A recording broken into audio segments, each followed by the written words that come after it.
ക്രിസ്മസിന് കുറച്ച് സിനിമകളൊക്കെ ഇറങ്ങി. അതിലൊന്ന് മാക്രോ, പിന്നൊന്ന് ബറോസ്, ബറോസ്, അത് തന്നെ, മാർക്കോ ബറോസ് റൈഫിൾ ക്ലബ്ബ്. പിന്നെ വേറെ എന്തോ ഇറങ്ങി, വേറെ വല്ലതും ഇറങ്ങിയാന്നോ മലയാളത്തിലല്ല? ഈ 3 പടമാണ് മെയിനായിട്ട് ഓടിക്കൊണ്ടിരിക്കുന്നത്. അതിനകത്ത് ഒന്ന് ഉണ്ണിമുന്തൻ, ഒന്ന് മോഹൻലാൽ, മറ്റേ റൈഫിൾ ക്ലബ്ബ് ആരൊക്കെയാണോ ആരാണ്ടൊക്കെ ഉണ്ട്. പക്ഷേ കൂട്ടത്തിൽ ഏറ്റവും നല്ല പടമെന്ന് പറയുന്നത് റൈഫിൾ ക്ലബ്ബാണ്. നല്ല കോമഡി ഉണ്ട്, നല്ല സ്ക്രീൻ പ്ലേ ആണ്, നല്ല ഡയറക്ഷനാണ്, പിന്നെ അതുപോലെ തന്നെ നല്ല സിനിമാറ്റോഗ്രഫിയാണ്, നല്ല എഡിറ്റിംഗ് ആണ്, പിന്നെ ആൾക്കാരാണെങ്കിലും നല്ല രീതിയിൽ പെർഫോം ചെയ്തിട്ടുണ്ട്. കൂട്ടത്തിൽ ഏറ്റവും എൻ്റർടൈനിങ് ആയിട്ടുള്ള മൂവി എന്ന് പറയുന്നത് ശരിക്കും റൈഫിൾ ക്ലബ്ബാണ്. പക്ഷേ വേണ്ടത്ര ഒരു സംഭവം കിട്ടിയിട്ടില്ല. അപ്പോൾ എന്താ ചെയ്യണ്ടേ? നിങ്ങൾ പോയി ഇത് രണ്ടും കണ്ടിട്ടുണ്ടെങ്കിൽ റൈഫിൾ ക്ലബ്ബ് ഒന്ന് കണ്ടു നോക്കുക. ആഷിഖ് അബുവിൻ്റെ പടമാണെന്ന് തോന്നുന്നു.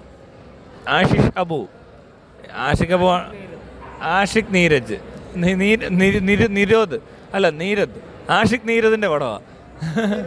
അമൽ നീരദ് അല്ല, ആഷിഖ് നീരജ്. അവർ ഏകദേശം ഒരുപോലെ. ആഷിഖ് നീരദ് പോത്തൻ അങ്ങനെയാണ് പടം പോകുന്നത്. എന്താണേലും പടം നല്ല പടമാണെന്നാണ് കേട്ടത്. ഇനി ഞാൻ കണ്ടില്ല, നാളെ കാണണമെന്നുണ്ട്. കാരണം കൂട്ടത്തിൽ ഭേദമാണെന്നൊരു സാധനം വരുന്നുണ്ട്. നിങ്ങൾക്ക് ആർക്കും, എനിക്ക് അങ്ങനത്തെ റിപ്പോർട്ടുകൾ കിട്ടുന്നതെന്ന് പറഞ്ഞാൽ നാസയെന്നാണേ. മാത്രമല്ല അവർ ഒരിക്കലും അങ്ങനെ പറയത്തില്ലല്ലോ. നാസ എന്നുള്ള റിപ്പോർട്ടുകൾ അറിയാമല്ലോ, എല്ലാം ശാസ്ത്രീയമായി തെളിയിക്കപ്പെട്ട് കഴിഞ്ഞിട്ടല്ലേ അങ്ങനെയല്ലേ അറിയുന്നത്, അല്ല ചുമ്മാ വായ്ത്താൾ അടിക്കത്തില്ലല്ലോ അവർ. അപ്പോൾ ഈ സിനിമ പറ്റി ഒന്ന് കണ്ടു നോക്ക്. നല്ല സിനിമയാണ്, കൂട്ടത്തിൽ ഭേദമാണ്, വലിയ വയലൻസും ഇല്ല, എന്നാൽ ചെറിയ ബ്ലഡ് ഷെഡൊക്കെ ഉണ്ട് താനും. പക്ഷെ കോമഡിയാണ്, അടിപൊളി പടമാണ്. അപ്പോൾ പിന്നെ മറ്റേത് കാണണ്ട കേട്ടോ, ബറോസ് കാണാനുള്ള ഇല്ല, വെറും സമയം കളയാന്നേ ഉള്ളൂ. പിള്ളേരെ കൊണ്ട് കാണിച്ചിട്ട് പിള്ളേരുടെ തെറി കേൾക്കണ്ട. പിള്ളേർ ഓർക്കും പേരൻസൊക്കെ ഇത്ര ഊളകളാണോ എന്ന് വിചാരിച്ചു പോകും. ഇങ്ങനത്തെ സിനിമയ്ക്കൊക്കെ കൊണ്ടുപോയിട്ട് പിള്ളേരുടെ പടം, മോനെ വാ, ഒരു ഒരു പടം എടുത്തിട്ടുണ്ട്. നല്ല ഒരു വല്യപ്പൻ ഒരു സിനിമ എടുത്തിട്ടുണ്ട്, പിള്ളേർക്ക് വേണ്ടി ഒരു വല്യപ്പൻ എടുത്ത സിനിമയാണ്. വല്യപ്പൻ ഡയറക്റ്റ് ആയിട്ട് വല്യപ്പൻ അഭിനയിക്കുന്നുണ്ടെന്നൊക്കെ പറഞ്ഞുകൊണ്ട് കൊണ്ടുപോയി കഴിഞ്ഞാൽ പിള്ളേരെന്ത് വിചാരിക്കുമെന്ന് ചോദിച്ചാൽ, പേരൻസൊക്കെ ഇത്ര മണ്ടന്മാരാണോ, നിങ്ങൾ ഇത്ര പൊട്ടനാണോ എന്നൊക്കെ വിചാരിച്ചു. കൊച്ചുങ്ങളുടെ മുന്നിൽ നാണം കെടും നിങ്ങൾ. അതുകൊണ്ട് അതിന് കൊണ്ടുപോകണ്ട. വിവരക്കേട് കൊച്ചുങ്ങളെ കാണിക്കാൻ കൊള്ളത്തുമില്ല. കുറച്ചുകൂടി നല്ലൊരു സിനിമയൊക്കെ വേണം കാണിക്കുക. ഇതൊന്നും കൊണ്ട് മറ്റേ മാക്രോയും ഒന്നും കാണിക്കാൻ കൊള്ളത്തുമില്ല. പക്ഷെ എങ്കിൽ പോലും കുട്ടികളുടെ ചലച്ചിത്രങ്ങൾ ഒരുപാട് ഇവിടെ വന്നു പോയാന്ന് കഴിഞ്ഞിടയ്ക്ക് അതൊന്നും നിങ്ങൾ കണ്ടിട്ടില്ലെങ്കിൽ പിന്നെ ഇത് കാണിക്കാൻ കൊണ്ടുപോയിരിക്കുന്നത് നല്ലത്. അതുകൊണ്ട് ഈ കുട്ടികളുടെ ചിത്രം എന്ന് പറയുമ്പോൾ മലയാളം അല്ല കേട്ടോ, ഈ ഇംഗ്ലീഷ് ഫിലിംസൊക്കെ ഒത്തിരി വരും. അപ്പോൾ അതൊന്നും നിങ്ങൾ കാണിച്ചിട്ടില്ലെങ്കിൽ പിന്നെ ഇത് പ്രത്യേകം എടുത്തുകൊണ്ട് പോകണ്ട മലയാളമാണെന്നും പറഞ്ഞുകൊണ്ട്. നല്ല മണ്ടത്തരമാണ്. പിള്ളേരൊക്കെ ഇരുന്ന് ഉറങ്ങിയെന്നും നല്ല ചിരി വന്നെന്നോ, കോമഡിയാണെന്നോ, ബറോസ് പപ്പ എന്ന് വിളിച്ചെന്നോ എന്നൊക്കെ പറഞ്ഞുകൊണ്ട് പറയുന്ന കോമഡികളൊക്കെ നടക്കുന്നതല്ലാതെ വേറെ മെച്ചമൊന്നുമില്ല. ചില കുട്ടികളൊക്കെ ഉറങ്ങിയെന്നാണ് പറയുന്നത്. തിയേറ്ററിൽ ഇരുന്ന് ഉറങ്ങിപ്പോവുക പിള്ളേരൊക്കെ.